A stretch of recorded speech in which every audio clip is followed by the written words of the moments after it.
ఏమాయరో metro rail డోర్లు ఎంతసేపు తెరిచే ఉన్నాయి. రైలు బండిల మందంతా అట్లనే ఉన్నారు గాని బండి కదులుతలేదు. హాగు కొందరు ఫోన్లలో మూతి పెడితే ఇంకొందరు ఒగల మొక్కలు ఒగలు చూసుకుంటుర్రు. మరే ఏం చేస్తారు పాటు మెట్రో రైలు ఆగిపోతే? ఆగో పొద్దున 6 గంటల నుంచి రాత్రి 12 గంటల దాకా ఇది మారలేకుండా తిరుగుతూనే ఉంటారు మందంతా మెట్రోలా. మరి ఇయాలేమైందో ఎందుకు ఆగిపోయిందో అని ఆరాధిస్తే టెక్నికల్ ప్రాబ్లం వల్ల అట్లా ఆగిపోయిందని తేలింది.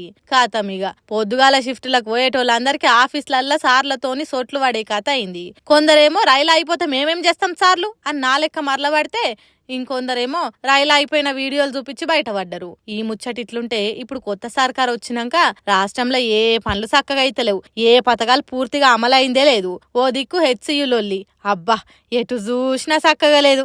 ఆఖరికి మెట్రో కూడా చక్కగా నడుస్తలేదు. ఇదెక్కడ అదృష్టం రా మామ మనకు అని నవ్వుకుంటురట మెట్రోలో కాలు గుంజంగా నిలబడ్డ పబ్లిక్ అంతా.